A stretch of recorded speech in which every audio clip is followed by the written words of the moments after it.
इस वक्त की दोस्तों तमाम बेहद बड़ी खबरें, मुख्य समाचार आप लोगों के लिए लेकर के आए हैं, जहां पर एक एक करके चलेंगे। तमाम बेहद बड़ी खबरें, मुख्य समाचार आप तक आगे इसी वीडियो के माध्यम से पहुंचाएंगे, इसलिए लगातार हमारे साथ आगे इसी वीडियो में बने रहिएगा। सभी बड़ी खबरें, मुख्य समाचार जानना आप सभी दोस्तों के लिए बेहद ही जरूरी है। तो वहीं दोस्तों खबरों की तरफ बढ़ने से पहले अगर आप लोग भी इंडिया गठबंधन और राहुल गांधी के समर्थन में खड़े हैं तो अब इस वीडियो को लाइक कीजिएगा, कमेंट बॉक्स में कमेंट कीजिएगा दोस्तों #वी सपोर्ट इंडिया। दरअसल दोस्तों पहली बड़ी खबर की तरफ बढ़ते हैं। पूर्व वित्त सचिव ने हाल ही में एक बड़ा खुलासा किया पूर्व आरबीआई गवर्नर और पीएम मोदी को लेकर के, जिसके बाद से यहां पर हड़कंप मचा हुआ है और केंद्र सरकार पूरी तरह से बेनकाब हो चुकी है। जी हां दोस्तों, 2-3 लाख करोड़ रुपए आरबीआई से मांगे गए थे और नहीं देने पर पीएम मोदी ने पूर्व आरबीआई गवर्नर उर्जित पटेल की तुलना पैसे के ढेर पर बैठे सांप से कर दी थी।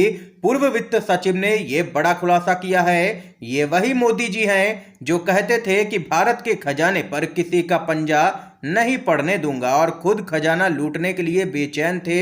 ये यहां पर दोस्तों देख सकते हैं कि पूरा मामला है। आप लोगों की इस खबर पे क्या कुछ राय है? अपनी महत्वपूर्ण राय भी कमेंट बॉक्स में जरूर लिखिएगा। इस बीच एक और बड़ी खबर बताते चलें।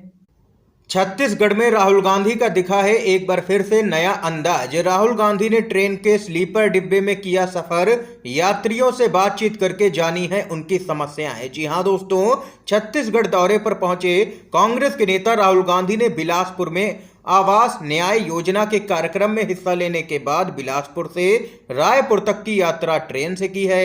उन्होंने यात्रा ट्रेन के स्लीपर क्लास डिब्बे में की और इस दौरान उन्होंने छात्र छात्राओं से बातचीत की है और कई यात्रियों से उनकी समस्याओं पर चर्चा भी की है।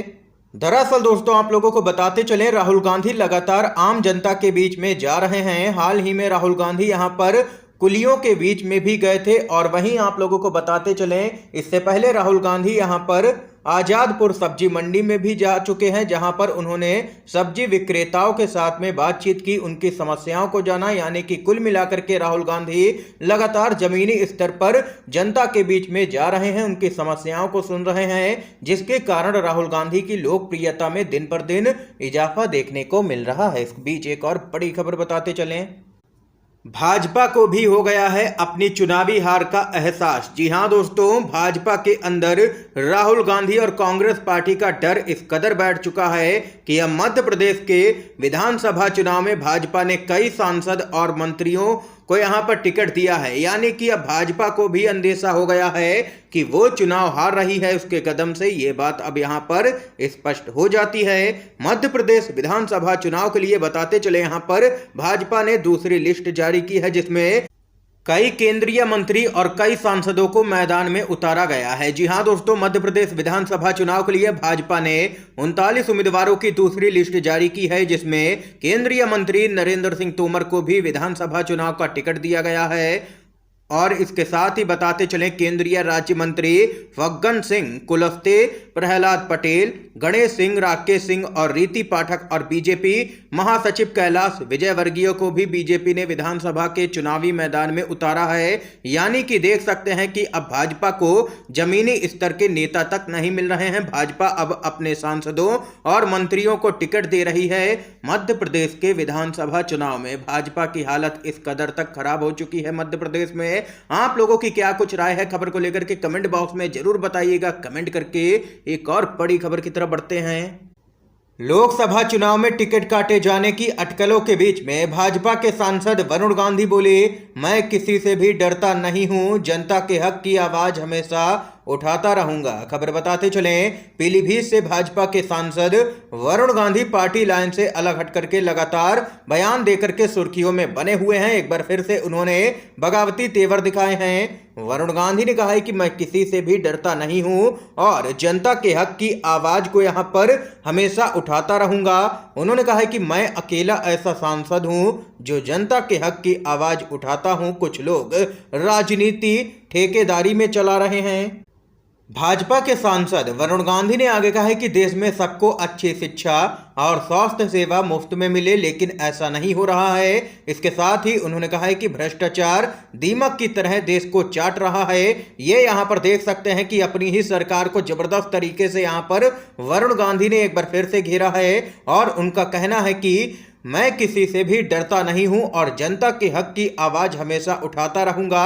और माना जा रहा है कि 24 के चुनाव से पहले वरुण गांधी कोई बड़ा कदम उठाते हुए यहां पर अन्य पार्टी में शामिल हो सकते हैं।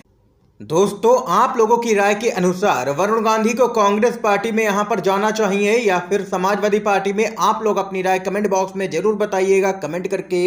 एक और बड़ी खबर की तरफ बढ़ते हैं। कोई नई कहानी गढ़ने की साजिश में है बीजेपी।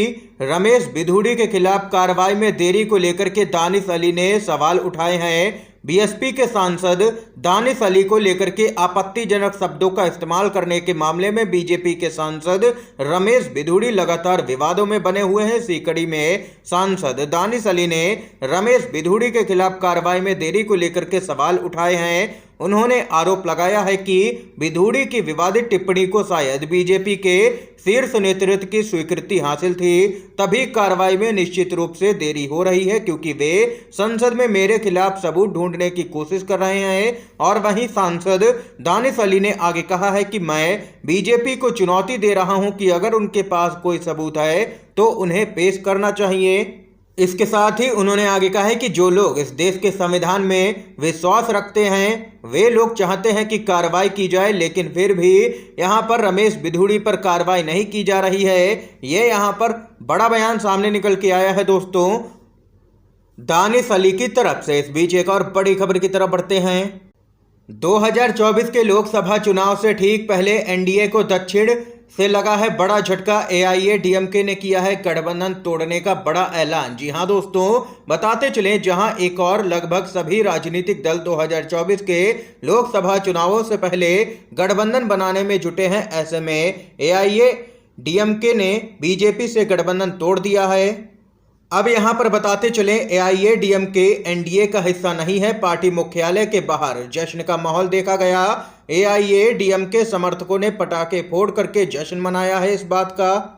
बताते चलें आप लोगों को, दक्षिण भारत के एक भी राज्य के अंदर भाजपा की सरकार नहीं है, जो कि 24 के चुनाव से पहले भाजपा के लिए लगातार यहां पर झटके सामने निकल के आ रहे हैं। हाल ही में कर्नाटक से भी भाजपा को हाथ धोना पड़ा और अब देख सकते हैं कि तमिलनाडु के अंदर भी गठबंधन भाजपा का टूट गया है। एआईएडीएमके के साथ में यहां पर गठबंधन अब नहीं रहा है भाजपा का, जो कि यहां पर बीजेपी के लिए बड़ा झटका है। इसके साथ ही एक और अपडेट की तरफ बढ़ते हैं। कर्नाटक से खबर आ रही है बीजेपी और जेडीएस गठबंधन से दोनों ही दलों में नाराजगी हो चुकी है। कभी भी मच सकती है बड़ी भगदड़। कांग्रेस के संपर्क में है कई दिग्गज नेता। जी हां दोस्तों, बीजेपी और जेडीएस में गठबंधन से कर्नाटक में दोनों ही दलों में विद्रोह की स्थिति पैदा हो गई है। दोनों दलों से कभी भी भगदड़ मच सकती है। नाराज नेता कांग्रेस के संपर्क में है। कर्नाटक के उप मुख्यमंत्री और राज्य कांग्रेस अध्यक्ष डीके शिव कुमार ने कहा है कि गठबंधन से असंतुष्ट बीजेपी और जेडीएस के नेता कांग्रेस में शामिल होने के लिए लगातार आगे आ रहे हैं।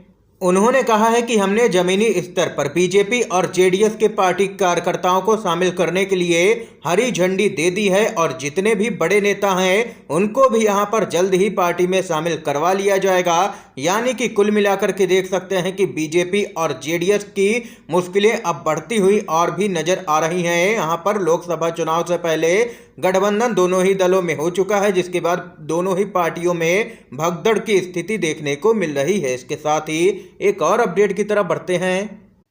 अजीत पवार एक बार फिर से पलटी मार सकते हैं। जी हां दोस्तों, महाराष्ट्र की राजनीति में एक बार फिर से उलटफेर देखने को मिल सकता है। बोले आज मेरे हाथ में वित्त विभाग है, कल रहेगा या नहीं पता नहीं। अमित शाह के कार्यक्रम में भी नहीं पहुंचे।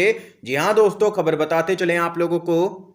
अजीत पवार पर अमित शाह ने और पीएम मोदी ने 70,000 करोड़ के भ्रष्टाचार का आरोप लगाया था, लेकिन जब से अजीत पवार ने भाजपा के साथ में हाथ मिलाया है तब से यहां पर उनके सारे आरोप धुल चुके हैं। वो यहां पर आरोपों से मुक्त हो चुके हैं। और इन सब के बीच में एक और बड़ी खबर यहां आ रही है कि अजीत पवार अब यहां पर पलटी एक बार फिर से मार सकते हैं। जी हां दोस्तों, आप लोगों को बताते चलें, अजीत पवार ने कहा है कि आज मेरे हाथ में वित्त विभाग है, इसलिए मैं आप लोगों की मदद कर रहा हूं, लेकिन कल ये रहेगा या नहीं मुझे नहीं पता। और वहीं अमित शाह के कार्यक्रम में भी यहां पर अजीत पवार नहीं पहुंचे, जिसके बाद भी कई तरह की सियासी अटकलें अब लग रही हैं। ये यहां पर दोस्तों इस समय के आज के तमाम मुख्य समाचार थे, बड़ी खबरें थी जो हमने आप लोगों तक दोस्तों पहुंचाई। अगर आप लोगों को ये वीडियो पसंद आया हो तो अभी इस वीडियो को लाइक कीजिएगा, ज्यादा से ज्यादा इन खबरों को, मुख्य समाचारों को शेयर कीजिएगा अपने सभी दोस्तों में, और चैनल पर नए हैं तो दोस्तों चैनल को जरूर सब्सक्राइब कीजिएगा। वीडियो देखने के लिए आप सभी का बहुत बहुत धन्यवाद। जय हिंद, जय भारत।